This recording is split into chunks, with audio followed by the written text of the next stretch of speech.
Bonjour et bienvenue, chers élèves. Dans cette capsule, on va expliquer le tableau périodique. Un peu d'histoire. En fait, avant 1863, ils ont été découverts plusieurs éléments chimiques. Et les scientifiques de l'époque, ils ont essayé de classer les éléments, mais ils n'ont pas vraiment bien réussi. Il fallait attendre 1863, il fallait attendre le scientifique russe Mendeleïev. Mendeleïev, qu'est-ce qu'il a fait? Il a classé, il a regroupé les éléments chimiques qui ont été découverts à l'époque, qu'ils étaient de nombre de 63 dans un genre de tableau. C'est pourquoi ce tableau, on va l'appeler un tableau périodique ou le tableau de Mendeleïev. Qu'est-ce qu'il a fait, Mendeleïev? Donc, il a rassemblé tous les éléments dans un tableau et a essayé de les regrouper selon certaines propriétés. À l'époque, ils ont découvert juste 68, mais actuellement, on connaît 118 éléments chimiques, dans lesquels il y en a 94 éléments qui sont naturels. Le reste, ils sont synthétiques, c'est-à-dire qui ont été fabriqués dans un laboratoire. Tu me dis, madame, actuellement 118, Mendeleïev a connu 68, comment ça se fait? En fait, Mendeleïev était assez doué pour prédire qu'il existerait dans le futur d'autres éléments chimiques et dans son tableau, il a laissé des cases vides et ces cases vides, selon lui, il y aura un élément qui va avoir certaines propriétés qui va être à cette position. Et effectivement, c'est ce qui est arrivé. Le tableau périodique en chimie, en fait, c'est notre quart de trésor. À partir d'un tableau périodique, on peut ressortir pas mal d'informations. Mendeleïev, pour classer les éléments chimiques, il était basé sur plusieurs critères. Mais les deux critères les plus importants, en fait, c'était la masse. Ce qu'il a fait, Mendeleïev, il a regardé les éléments chimiques, il a essayé de déterminer leur masse, et on va voir que c'est un peu compliqué de déterminer leur masse, mais Mendeleïev était assez doué pour faire ça, puis il a classé les éléments chimiques de l'élément qui présente la plus petite masse vers la gauche vers l'élément qui présente une masse plus importante. Et pour voir ça, vous regardez le numéro, le chiffre qui se trouve en bas, ça représente la masse de l'élément. Ce qu'on appelle la masse atomique. Vous voyez, 7, 9, 11, 12, 14, etc. Donc, le premier critère, c'était la masse. Et là aussi, il a vu que c'était pas assez. Donc, il a regardé si les éléments chimiques possédaient certains points communs. Puis là, il a remarqué encore que certains éléments chimiques, ils vont réagir de la même façon vis-à-vis d'une autre substance.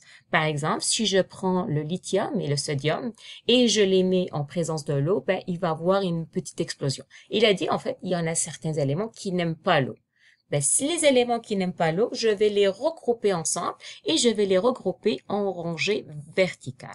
Donc, le tableau périodique où les éléments étaient classés selon deux critères les plus importants, c'était la masse de gauche vers la droite et aussi des propriétés similaires, donc dans les rangées verticales.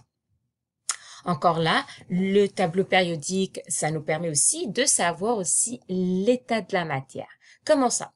En fait, les scientifiques, ils ont rajouté un code de couleur pour savoir à 20 degrés Celsius, d'accord, quel état de matière cet élément possède. Donc, la couleur bleue, vous voyez tous les éléments qui sont en bleu, ces éléments à 20 degrés Celsius, ils sont à l'état solide. Je regarde le vert. Tous ces éléments, ils sont à l'état gazeux à 20 degrés Celsius. Et vous voyez, j'en ai deux éléments qui sont liquides, qui sont le mercure et le brom. Ce qui est en violet, ce sont les éléments synthétiques, c'est-à-dire qui ont été découverts un peu plus tard et ils ont été découverts dans le laboratoire. Qu'est-ce qu'on peut ressortir? Comme j'ai dit, c'est un tableau périodique, c'est une carte à trésor. En fait, le tableau périodique regroupe tous les éléments chimiques et chaque élément est représenté dans une petite case. Et cette petite case, c'est comme c'est la carte d'identité de cet élément. Et on peut ressortir plusieurs informations. Commençons par regarder, par exemple, la case qui représente l'hydrogène. Donc, première chose, je vais retrouver un petit carré dans lequel je vais retrouver le nom de l'élément chimique, hydrogène, donc le nom de l'élément au complet. Par la suite, je vais retrouver une lettre en majuscule. C'est le symbole chimique. Ça veut dire quoi le symbole chimique? Les scientifiques, au lieu d'écrire toujours l'hydrogène, ben, on a fait comme un acronyme. Un acronyme, ça veut dire quoi? C'est que j'ai fait une abréviation du nom de l'élément. Et comment on a fait l'abréviation? C'est tout simplement, on a pris la première lettre de son nom et on l'a écrit en majuscule. En bas, on va retrouver la masse de l'élément. Donc, combien il pèse, on appelle ça, c'est la masse atomique. Et en haut, on retrouve ce qu'on appelle le numéro atomique. Et on va voir plus tard, il sert à quoi ce numéro atomique. Donc, en fait, chaque élément chimique possède un symbole chimique. Je le déduis d'où? À partir de cette petite case. Toutefois, les éléments chimiques n'ont pas été découverts en même temps. Ben, il est arrivé qu'il y en a plusieurs éléments chimiques qui vont commencer par on va dire la même lettre. Par exemple, ici, le carbone et le calcium. Et là, si je vais mettre dans mon tableau périodique la lettre C, ça va être un mélangeant pour les scientifiques. Ben, qu'est-ce qui est arrivé? Ben, le premier qui était découvert, le carbone, il a gardé la lettre C tout seul. Donc, parce qu'il était découvert en 1772 avec Monsieur Lavoisier.